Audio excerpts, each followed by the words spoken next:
नमस्कार, मैं अखिलेश आनंद हूं।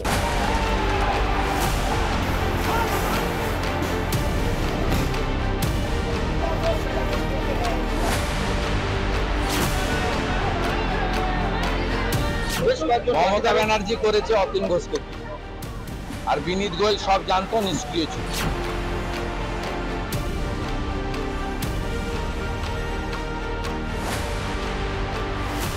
आरजीकर मेडिकल कॉलेज का प्रिंसिपल को लेके पिछले 3 साल में इतना कॉम्प्लेन एक ही प्रिंसिपल के लिए हो रहा है, इसके बारे में गवर्नमेंट को सोचना चाहिए।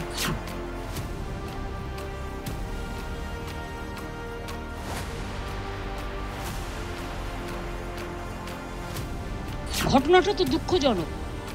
আমরা বারবার বলেছি ফাঁসি চাই, আমি তো কালকেও মিছিল করব ফাঁসির দাবিতে।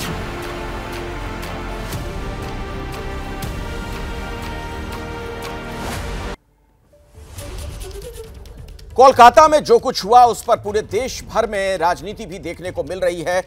आज ममता बनर्जी शाम 4 बजे निकालेंगी पैदल मार्च, ये हम आपको बताएंगे, लेकिन इससे पहले सुधांशु त्रिवेदी प्रेस कॉन्फ्रेंस कर रहे, सीधे आपको लिए चलते हैं। उससे अधिक पीड़ादायक पश्चिम बंगाल की सरकार और इंडी गठबंधन के नेताओं का आचरण था। सर्वप्रथम पीड़ित को, परिवारजनों को आत्महत्या बताने का प्रयास किया गया। उसके उपरांत केस को सीबीआई को नहीं दिया गया और तृणमूल कांग्रेस की सरकार की मंशा क्या थी, इससे साफ हो जाती है कि जिस प्रधानाचार्य को हटाया गया उसे चंद घंटों के अंदर दूसरे कॉलेज का प्रधानाचार्य नियुक्त कर दिया गया, जो मन में बहुत गहरा संदेह उत्पन्न करता है। और तमाम जगहों से यह डिमांड होने के बावजूद यह कहा गया कि 1 हफ्ते के बाद अगर कुछ नहीं हुआ तो सीबीआई को केस ट्रांसफर करेंगे, जिसमें परिजनों से लेके तमाम लोगों का इस बात का शक था कि बंगाल पुलिस उसमें मैनिपुलेट करने का प्रयास कर सकती है। और जब उच्च न्यायालय ने आदेश कर दिया तो उसके उपरांत जो कुछ हुआ वो भारत के इतिहास में और भी गंभीर और गहरे प्रश्न चिन्ह खड़ा करता है कि प्रदर्शन की आड़ में कुछ तत्वों ने घुसकर जिस प्रकार से चिकित्सकों के साथ मारपीट की, उसकी हम कड़े शब्दों में निंदा करते हैं, परंतु उसके साथ ही साथ यह पूरा संदेह हुआ कि यह तथ्यों को मिटाने का, साक्ष्यों को मिटाने का एक षड्यंत्र हो सकता है, क्योंकि वहां के कई कर्मचारियों के ये बयान आए हैं कि वो भीड़ में उपद्रवी तत्व जो तोड़फोड़ कर रहे थे वो उस कमरे का, सेमिनार हॉल का रास्ता पूछ रहे थे जहां पर यह कुकृत्य हुआ था। अर्थात आज का विषय एक घटना नहीं है, एक मानसिकता है। और यह मानसिकता पश्चिम बंगाल में आज से नहीं चल रही है। 2012 में संतारगाछी की घटना हो, 2013 में कामधुनी की घटना, 2014 में वीरभूमि, 2015 में कंधमाल, 2015 में पार्क स्ट्रीट का सामूहिक बलात्कार कांड हुआ हो, 2020 में एक आदिवासी कार्यकर्ता जो भारतीय जनता पार्टी की थी उसके साथ दुष्कर्म किया गया, 2021 में चुनाव संपन्न होने के बाद जो हुआ वो तो पूरे देश ने देखा किस ढंग से सुनियोजित हिंसा राज्य सरकार के संरक्षण में हुई। और उसके बाद 2022 में हंसखाली, और इसी वर्ष आपको याद हो शाहजहां शेख किस शहंशाही अंदाज में पुलिस के संरक्षण में चलता हुआ दिखता था। वो लगता ही नहीं था कि पुलिस की हिरासत में है या पुलिस उसकी सिक्योरिटी में चल रही है। और आदिवासी महिलाओं के साथ इतने गंभीर आरोपों के बाद फिर जुलाई में हावड़ा का विषय हो, और आपको याद हो इस घटना से पहले उत्तरी दिनाजपुर में एक महिला को कोड़े से पीटा गया, और इसके बाद क्या कहा गया, वहां के विधायक हमीदुर रहमान के द्वारा कहा गया कि नहीं वो तो महिला का चरित्र खराब था, और यहां तक कि उसमें मजहबी कानून की दुहाई दी गई कि जो हो रहा था वो सही था। इसलिए हमने कहा वो मानसिकता थी जिसने बढ़ते बढ़ते आज आपराधिक तत्वों के हौसले इतने बुलंद किए कि इस दुखद घटना के बाद तोड़फोड़ करके साक्ष्यों को नष्ट करने का षड्यंत्र रचा जा रहा है। और इसके ऊपर मैं यह भी कहना चाहता हूं कि यही मानसिकता उत्तर प्रदेश में भी देखने को मिल रही है।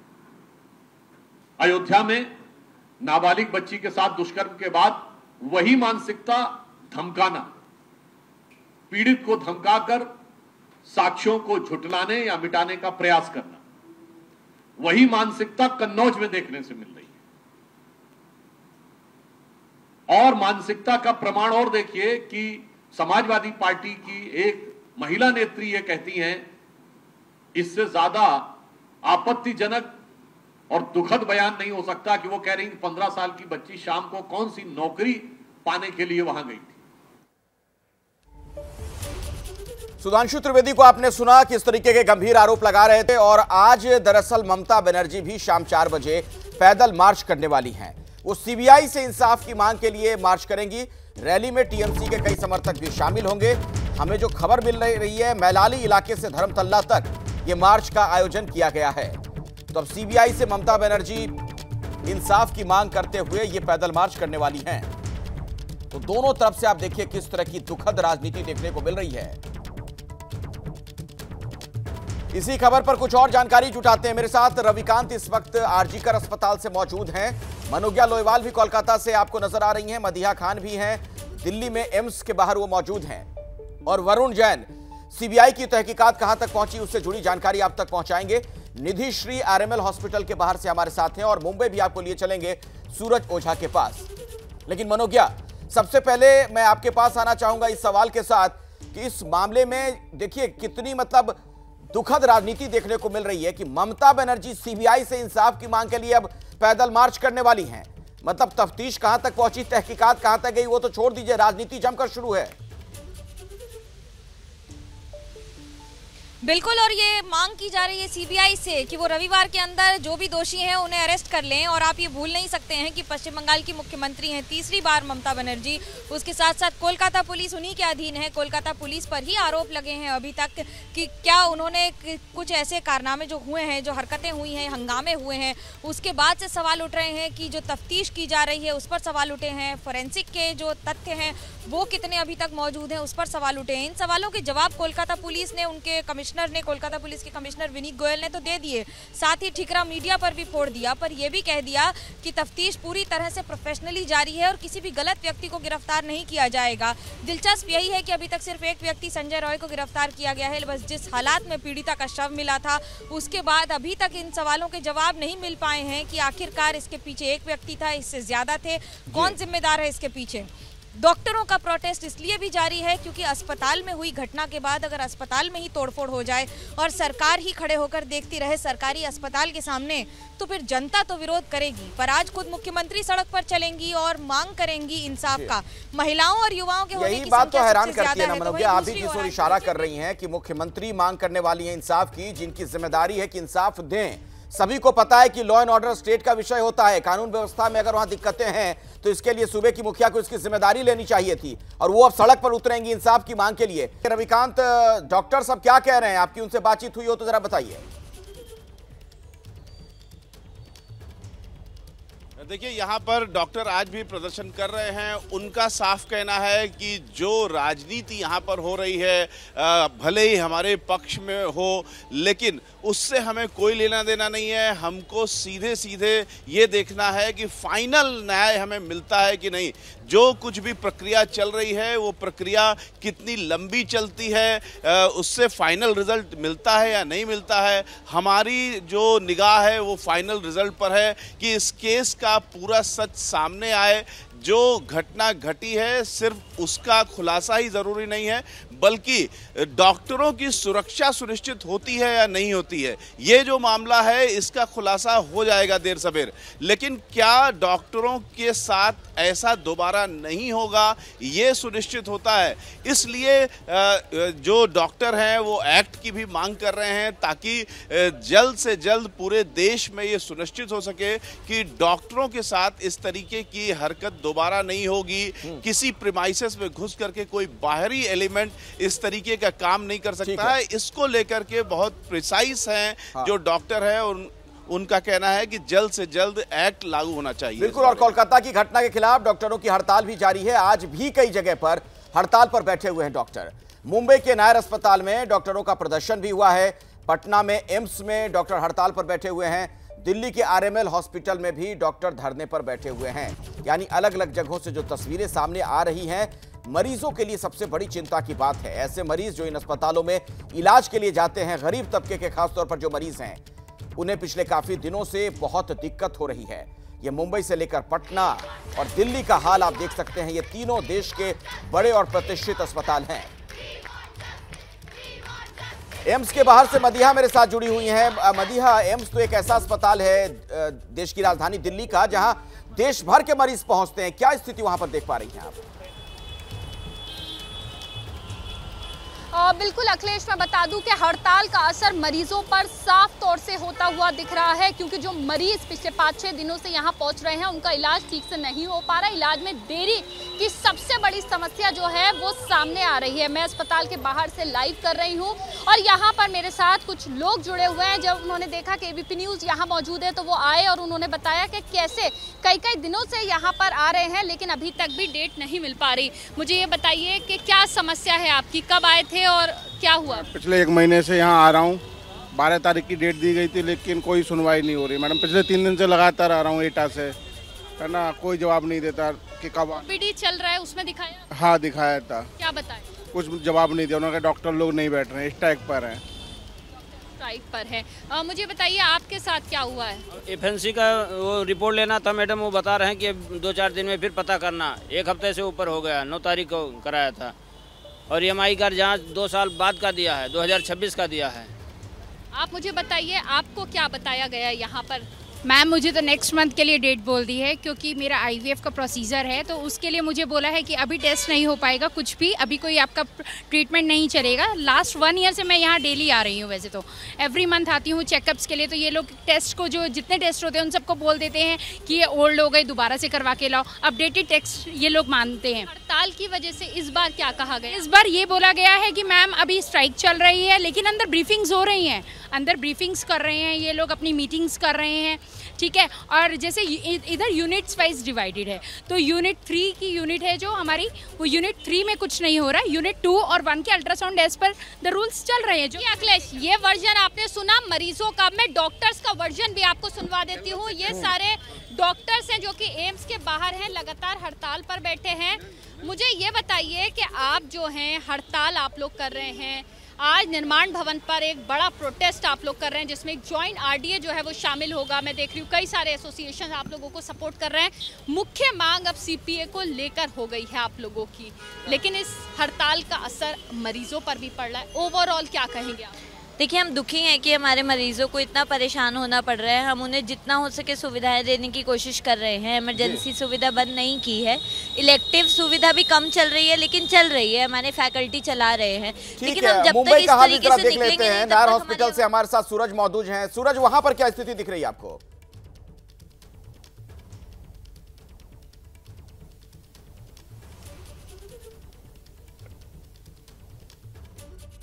शायद मेरी आवाज उन तक नहीं जा रही है। RML हॉस्पिटल चल लेते हैं निधि के पास। निधि, RML हॉस्पिटल के डॉक्टर्स क्या कह रहे हैं?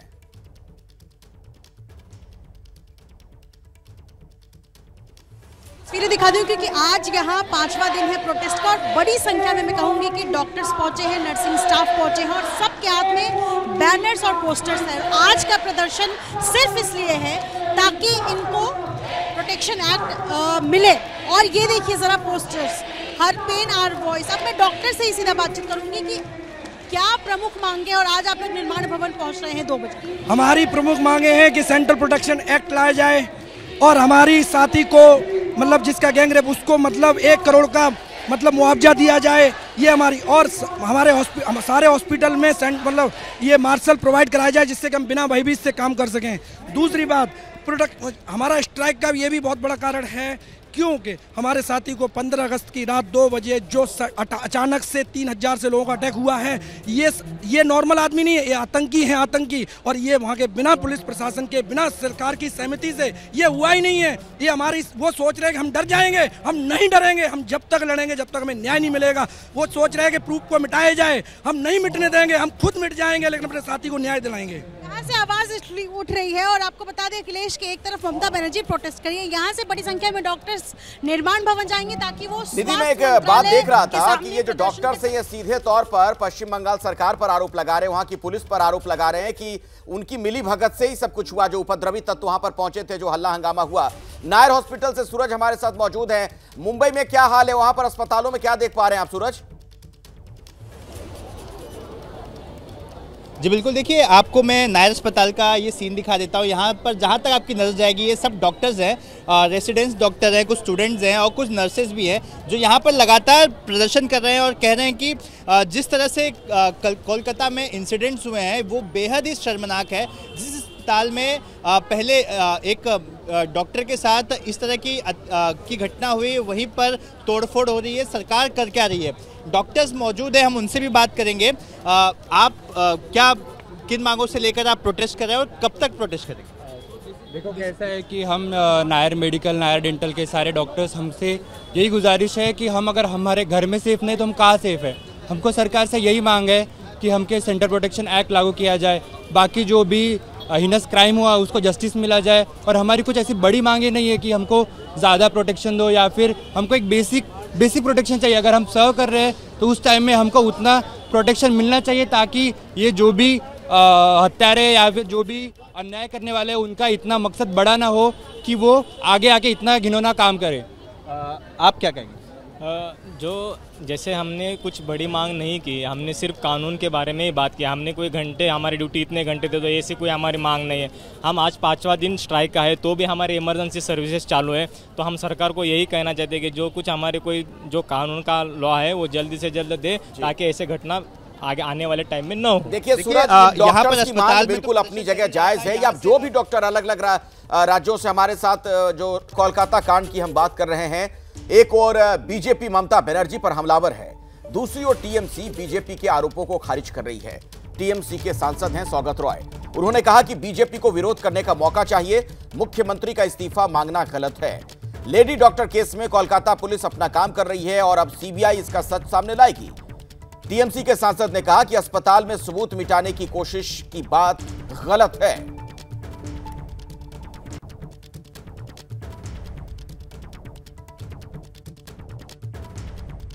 आरजीकर अस्पताल में घटना के बाद हमारे साथ बात करने के लिए मौजूद हैं सौगत रॉय। आप उसी जगह से सांसद हैं तृणमूल कांग्रेस से जहां पर उसका परिवार रहता है पीड़िता का जी। क्या आपको लगता है कि पीड़िता को इंसाफ मिल रहा है आपके राज्य में? मैं समझता हूं कि कलकत्ता का पुलिस जितना हो सके उतना करने का कोशिश कर रहा है।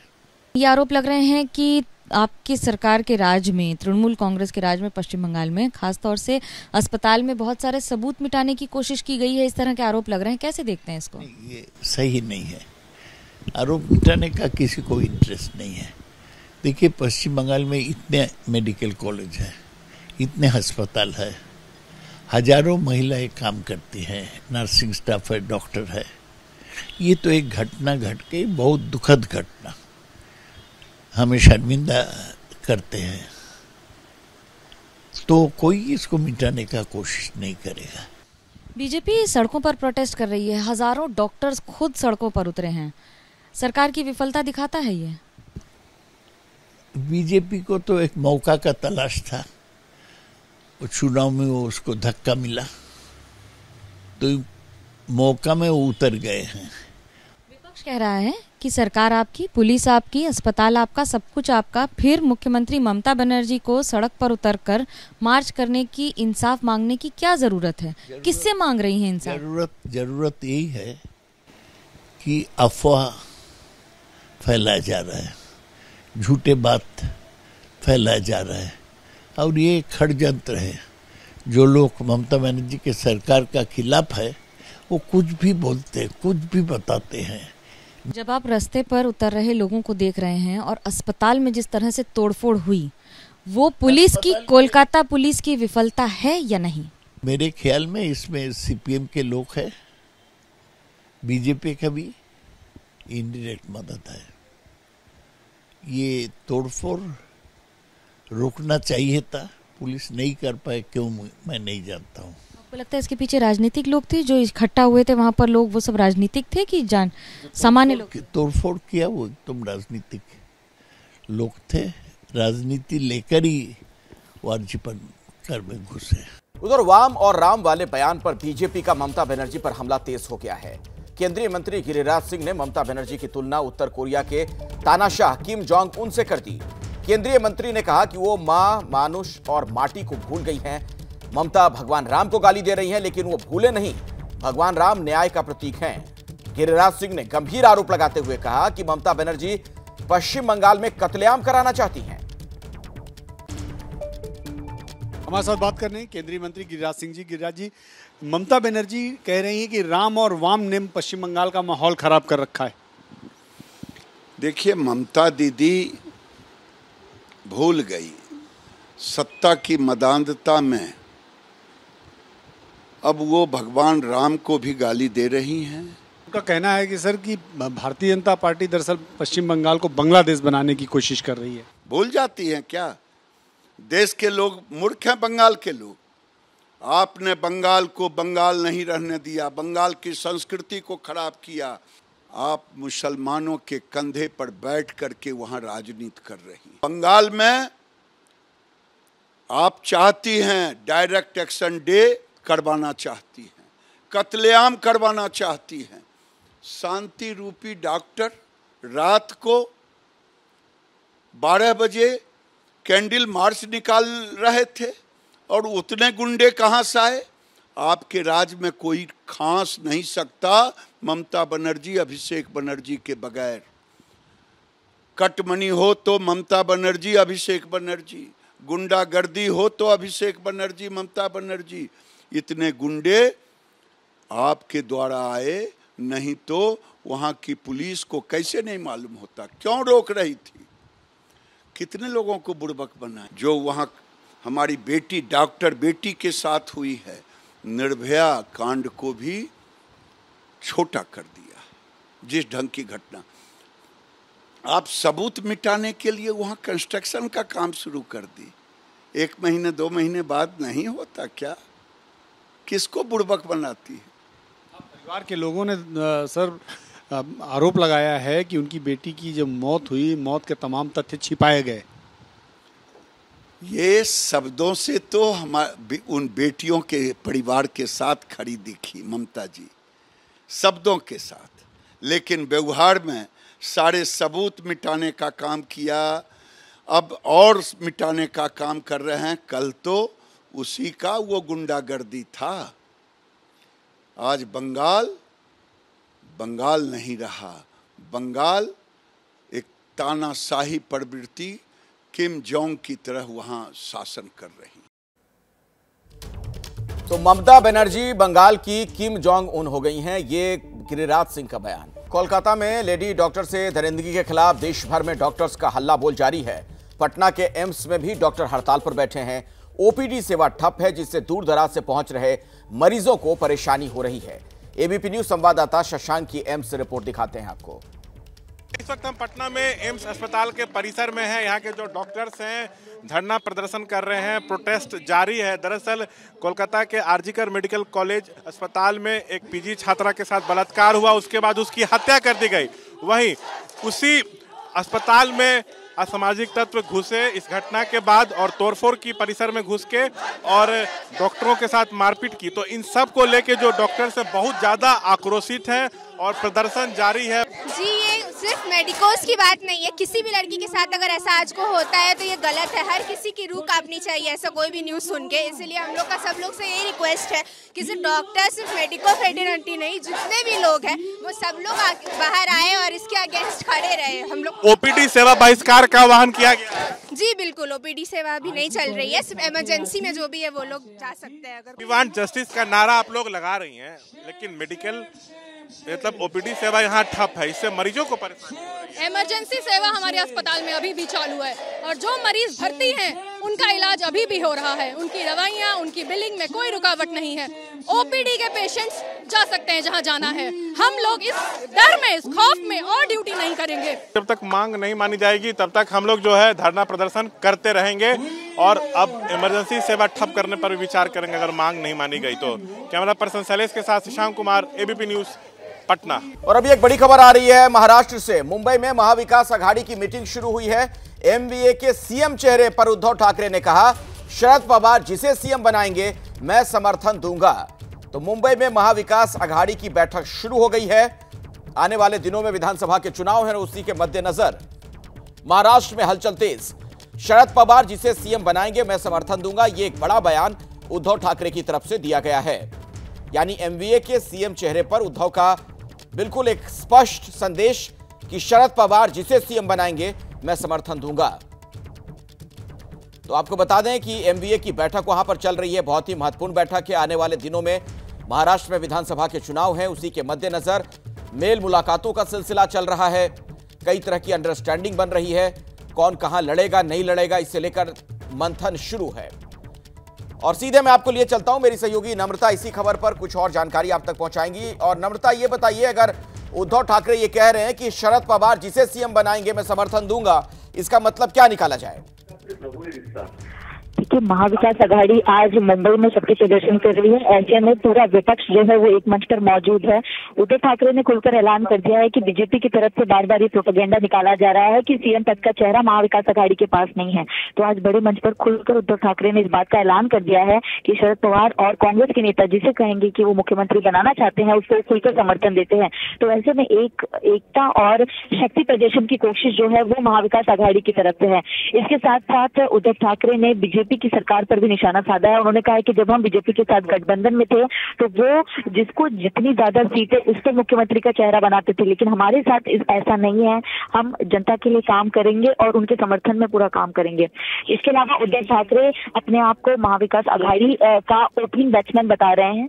तो कुल मिलाकर उद्धव ठाकरे जो है वो बीजेपी को तो निशाना बना ही रहे हैं, लेकिन लगातार महाविकास आघाड़ी किस तरह चुनाव में मजबूती के साथ खड़ी होगी वो पक्ष रख रहे हैं। आपको बता दें कि उद्धव ठाकरे ने ये तक कहा है कि चुनाव आयोग आज जिन भी राज्यों के चुनाव की तारीखों का ऐलान करे, अगर वो महाराष्ट्र की भी करते हैं तो हम आज चुनाव के लिए तैयार हैं। तो लगातार उद्धव ठाकरे की तरफ से आत्मविश्वास जो है लोकसभा चुनाव के बाद देखने मिल रहा है। मंच पर विपक्ष के तमाम बड़े नेता यहाँ पर मौजूद हैं। नम्रता, आप इस पर नजर बनाकर रखिए, कुछ और जानकारी जैसे मिलेगी आपको दर्शकों तक हम वो सूचना भी पहुंचाएंगे। फिलहाल बहुत बहुत शुक्रिया आपका।